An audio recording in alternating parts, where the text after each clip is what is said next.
r/AskReddit by Reddit and chill. People no longer bound by their non-disclosure agreements. What can you now disclose? Funny story. Moments after I was unceremoniously fired because my tech skills were found to be insufficient, the bosses who fired me demanded to know the whereabouts of a hugely important computer file I had worked on. I refused to help them. I even cited the exact language of the NDA I was compelled to sign. I am prohibited from disclosing details of my employment with anyone, including past and current employees of the company, I expounded, adding, so ask someone who works here, because I don't. It was a great ducky moment that I still cherish 5 years later. But now I think I can disclose the truth. I only hid behind the NDA language because I had no clue where to find their damn computer file or even where to look. I suck with computers.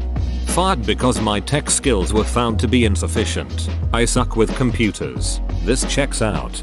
How do you even get in this situation, LMAO? We need someone to manage these financial portfolios. You're a good CPA, so we're hiring you. Thank you. I can't wait to get started. Here's the F-Site database we use, and here is the online portal we use to communicate with clients. Ducking what? The cake cupcake shop I used to work for claimed everything was homemade, but used Pillsbury cake mix as a base. I read a thread, I think it was a confessions thread on AskReddit, where a woman who ran a super successful home bakery business was literally just using Pillsbury cake mix. And this is how I learned what Pillsbury was, as we don't have it in England. Full stop. She had the odd hack or two and was seriously good at decorating apparently, but she was essentially just using cake mix. She even talked about how she felt like a fraud, got nauseous about going to the grocery store, and hated the sight or taste of cake. I remember this. She would log in once every few years and give updates. Last I read, she stopped doing cakes because it became too much for her. My mom does cakes as a side gig, and while she makes her own frosting from scratch, she uses boxed cake mix that she, too, passes off as her own. Probably way more common than anyone lets on. There's a local fast food chain in my area with a super popular chocolate cakes. Widely known is that they use mayonnaise. Not widely known is that other than that it's 100% Betty Crocker cake mix with Duncan Hines frosting. My graphic designer best friend won my town's Design the Centennial logo contest, despite having never set foot in the town. I worked for the radio station, and just did an interview with one of the organizers, where he lamented that there weren't very many entries. So I called my friend and said, "Want in on this?" He said, "Sure," as he lived on the other side of the country at the time. I spent the next day texting him photos of the town for inspiration. Anyway, when he won and they found out he was a professional graphic designer who lived on the other side of the country, they made him and me sign NDAs because the town was afraid people would think they brought in a ringer. Edit. Row. This kind of blew up. So let me answer some of the more common questions being brought up. How did they make you? They threatened to withhold the prize and you threatened to tell the public, which would be way worse PR-wise than what they alone wanted the NDA for. Presumably if they didn't sign the NDA, they wouldn't have picked the design. Did you hear? They whispered, keenly, so clandestine, so obscenely, so unseemly, so maligning, so extremely vile, inclining wicked crimes were here enacted, here portrayed, and here protracted, here achieved with evil pleasure far beyond the scope to measure. What, perhaps you ask with wonder, tore this very town asunder, split and rent the peace and order of this place from bound to border. What? I hear your consternation, dread and fear and trepidation. Lit the spark on such a candle. 'Twas a scandal. 'Twas a scandal. I dug up some ancient bones, gold, and Mycenaean tombs. I couldn't discuss the finds until the institution who ran the archaeological dig could publish the data. You can read about it here. Edit to add. I'm a classics student, not the one running the whole dig, but my role in it was very much legal and official. LOL. We knew to dig there because there was another tomb next to it, and it's located near a big Mycenaean Bronze Age palace. I only dug there for one summer, but it was a blast. If you're interested in archaeology, you should see if there are any local groups that you can volunteer with. This might be the coolest and least shady response. Alright. Deleted. I was a contractor for NASA. I still fully support the agency, but I was extremely bugged when I learned that each separate NASA center, for example, JPL, Kennedy, Ames, Goddard, hides many of its inventions and breakthroughs from the other centers so that when HQ is ready to assign a big mission, and a lot of dollars, to one center, they have a better chance to compete over the others. Look what we invented. Ames can't do this over there. Give us the next moon orbiter. The downside is that there is a ton of reinvention and duplicated efforts going on. Sometimes years of work go down the drain when another center does the same thing faster. My perspective was, you all work for NASA, share knowledge, collaborate. I was frequently ordered to tone down anything revealing when speaking to other centers. That's not at all different from how the big national labs used to work. The rivalry between Lawrence Livermore and Los Alamos is almost legendary. Supposedly they got better about sharing, but it wouldn't shock me if they were still up to the same hijinks. Not just true for NASA, true for many government agencies. The issue is that money is zero sum, and if one program is getting money, it is getting cut from another program. So everyone is fighting to get their share and avoid having to make staffing cuts. Fixing this would probably require a fundamental change in the executive branch as well as the appropriations process. We would have to move from a leadership system in which you have new political appointees coming in every few years who aren't familiar with the programs to permanent leadership who are focused on making all the different sub-agency departments work synergistically. Appropriations would have to change to have predictable funding levels for each program for several years.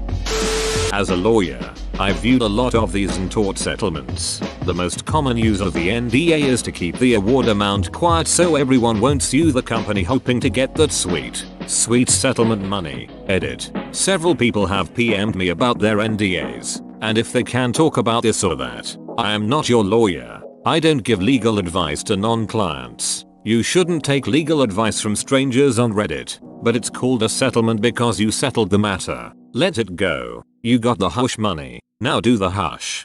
SMH. As a lawyer who represents plaintiffs that sign these settlements, I say over and over, do not go post this on Facebook. Don't tell your friends. Just say that it's resolved and you were happy with the outcome.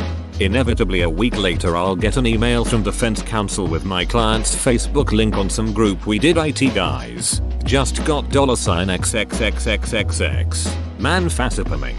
Edit. LOL wow. Biggest karma post of my life.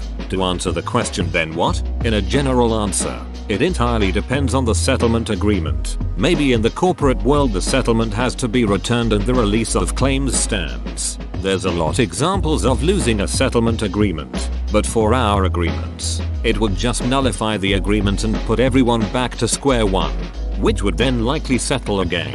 So I just have to reach out my client, chew them out to remove everything, and then send a follow-up to defense counsel assuring them that it's not going to happen again. I like to add your friends and family will all start asking you for money. People will bring up old debts you owe them that you won't remember if they're real or not. Just keep it to yourself or you're going to hate it.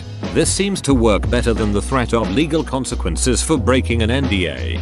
My dad brings up old debt any chance he gets, all through high school up to now. Your sister owes me money for my car they sold. Ask her. Your brother owes me money from when I paid for his college. Ask him. This should be higher up the list. It's scary how incompetent people just guffaw their way into positions of power and really have no idea how to run a business. I mean, to be fair, I'm talking some really big companies here. One of our clients was Coca-Cola for example. I'm not afraid to mention them as they were one of the few clients that really had their shit together. Their data was usually pretty on point and they were extremely thorough. These big name companies make bank, but many of them had absolutely no clue where that bank was coming from. The key account managers just cared that their totals were good. Individual revenue streams didn't matter as long as in the end, the sum total was fine. Same in some big insurance company. Several millions of euros that are asked to be ignored when it comes to analysis and reporting. You know NDAs are only good if you have the money to sue. Worked with a company that didn't pay me, so I told them their NDA didn't apply. They threatened to sue. My response: you can't even afford to pay me. You sure as hell can't afford to sue. They also don't extend to keeping you from reporting illegal activity to the justice system. Some places may try to make people believe that and may even try to imply it in the NDA, but it has no legal standing. Doesn't illegal content and legal contracts immediately void the entire contract? Well, this is already public knowledge, and they forgot to have me sign an NDA anyway. But Savannah College of Art and Design's Ombudsman Sophia Bagnoli, the independent person who's supposed to represent students in cases of unfair treatment by the school, married one of the school's vice presidents to and is now Sophia Leto. It's definitely a conflict of interest, but she's still serving as independent ombudsman and currently refusing to help students get any kind of refund now that all their classes are online and they don't have access to the expensive equipment their expensive tuition is supposed to be paying for. Edit. Row. This blew up. For anyone affected by SCAD, whether it was the abrupt closure of the Hong Kong campus, financial burden, lack of access to facilities, poor e-learning quality, etc., you do still have recourse even if the ombudsman may be working against you. SCAD's accreditation is up for review with SaxCoc this year. SaxCoc will accept written complaints mailed to their office. Link below. Make sure to include documentation, things advertised by admissions, emails, financial statements, etc. That, unfortunately, seems to be the only way to make them improve. SaxCoc.org link and type equals policies. Edit 2. Sorry, I almost forgot. There were a large number of Chinese students who were accepted and given the standard due date for their enrollment fee of a few months, but then, after the outbreak of COVID-19, received another email from your admissions rep demanding payment of the enrollment fee within 3 days. That is not okay. Whether you paid the fee or not, please take the time to file a complaint with SaxCoc and send them that material. Both the acceptance documents and the later email demanding payment in 3 days. I may be remembering incorrectly, but doesn't SCAD have a lot of issues with student health, including abnormal attempted suicide rates with students? Wouldn't that fall under unfair treatment by the school? This seems really problematic. Sure does. Here's a read for you. Medium.com link at Stephanie Franklin /stress suicide in the Savannah College of Art and Design 2E02197DDD65. Row. Sincerely thank you for this. My youngest cousin attends SCAD and this really explains a lot. Since the quarantine I've noticed she's been doing much better mentally. I just assumed it was regular collegiate stress.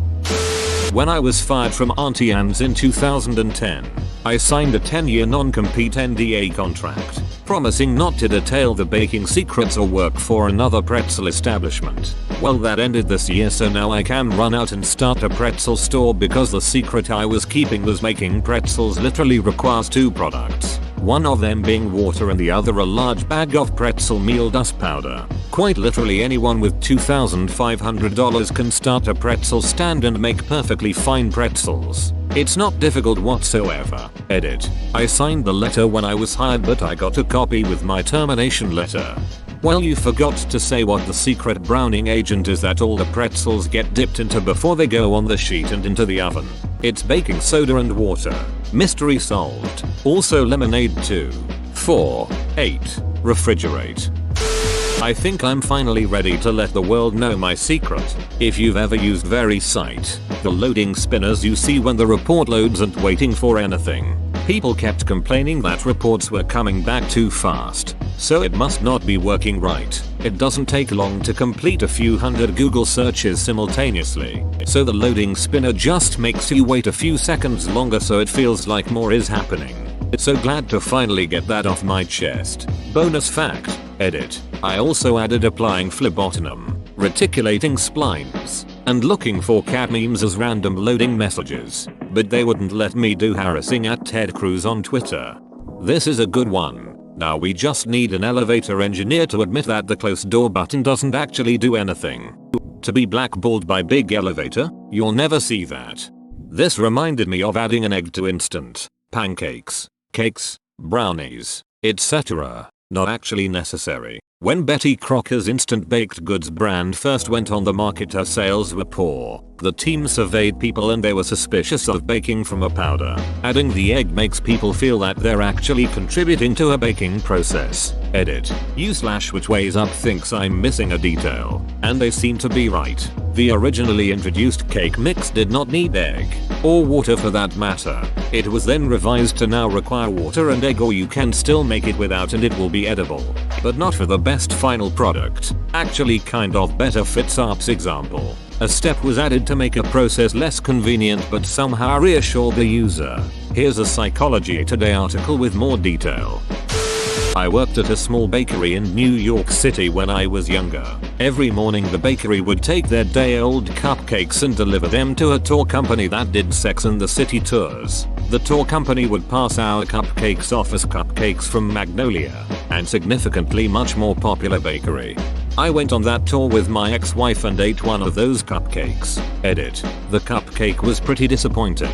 Definitely tasted stale. After the cupcake, the tour took us to some swanky little underground bar where they fed us cosmopolitan martinis, and then it ended at a dildo store. They set us up for a good time.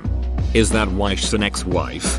She left in search for a real Mongolian cupcake. Edit. Wow, thanks for the silver. I misread the comment. Didn't know about Magnolia or South Park reference till now, lol. The owner of the company is an absolute psycho. They have been trying to hire developers for years now, and despite paying really well, they can't keep them. I quit after 3 days. I was trying to help out on a high priority bug on my 3rd day, when I said all the requests to X endpoint are failing, to which he replied, I see 1 out of 500 requests succeeding. Does that sound like all to you? He then called a company-wide all-hands meeting and proceeded to tell everyone how important it is that we all speak carefully, and that we don't need ducking retards like me lying to the company, making it harder to diagnose issues. I told him to go duck himself and quit on the spot. Turns out the company has a big history of this. My boss, who had been there for 2 weeks, had tried to quit the week prior, but was convinced to stay on to meet me. He left a few days after me. Apparently a few people got together and tried to tell the owner that he needs to watch how he talks to people, and he blew up on them about it too. I later heard that I was something like the 10th person to quit within their first month in a row. This is juicy. I like this one.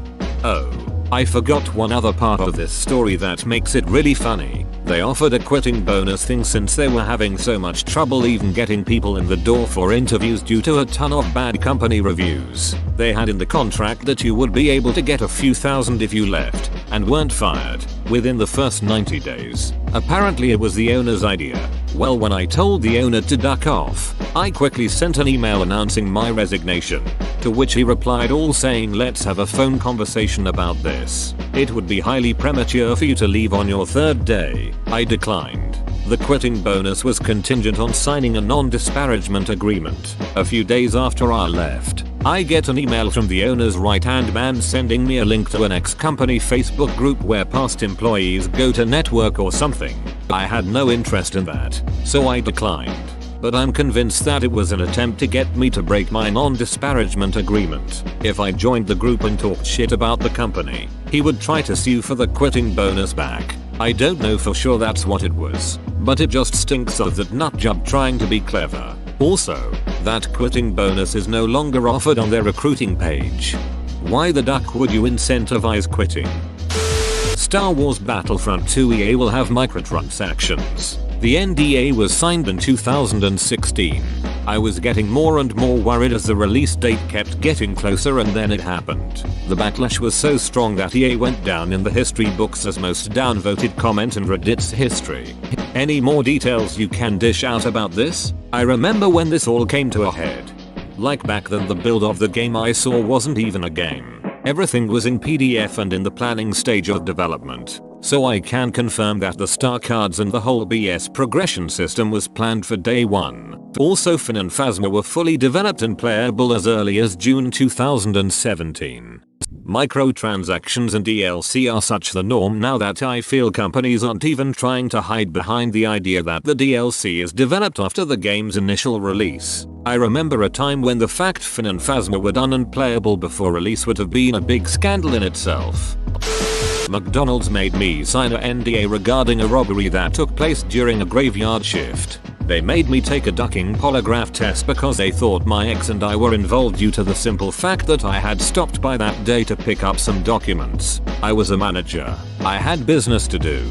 Duck you. McMurder. Edit. Thanks for the silver. 3. Edit 2. There are many questions. Some wonder if I made this up. Request details or explanations. I'll give some extra context and I'll head out. I was around 19-20 years old. This was almost a decade ago. I was pretty naive then. By the time I realized this might have been illegal, I mentioned to a co-manager and she advised me to not bring it up again as to not involve myself in trouble or damage my future job prospects. I worked at a franchise located in a rural area with an almost entire Latino population, where everyone knows each other. I took home some of the weekly schedules and production projections for highlighting. They would make me do this highlighting shit weekly. The store manager in charge would allow me to do this on a weekly basis. The police showed up to the restaurant, picked me up, held me at the investigation building for around 8 hours, and then they sent me home. When I passed the polygraph test, the area supervisor called again to mention that he appreciated that I took the polygraph, glad to hear I passed, and that he would always have my back. I roll. I left the job at McDonald's in 2014. At least it makes for a story to tell. Hell, the first day of my first job was at a Hardee's. We were robbed. It was really obvious my manager had set it up as there was over $1,000 in my register and she wouldn't swap out the till. Then when the robber was running off she yells out, "Wait, you forgot this," and gets the $50 and $100 bills from under the drawer. Then pretended to faint. After the police interviewed us they just left. She expected me to finish my shift and I just laughed and walked out never to return. Bruh, what the duck? That seems almost surreal to me. No way she got away with it, did she? I had to sign an NDA to work at this tech company, and I'm still waiting to accidentally overhear something cool so I can feel special for knowing something important but being legally barred from disclosing it. Pro tip: 99% of the other people there are in the same boat. Start talking loudly on the phone, or in a stage whisper with a colleague after overtly double checking, "Hey, you signed the NDA right?" And you can at least make everyone else feel special. Well, the data screw up was just another package library issue. They've reverted it now. But you can't roll back whatever's in the wind already, so did the NSA say anything about the strange numbers you were seeing? What do you mean plead the fifth? Sure, it runs faster now, but aren't you a little worried about the radiation? Ducking, like and subscribe.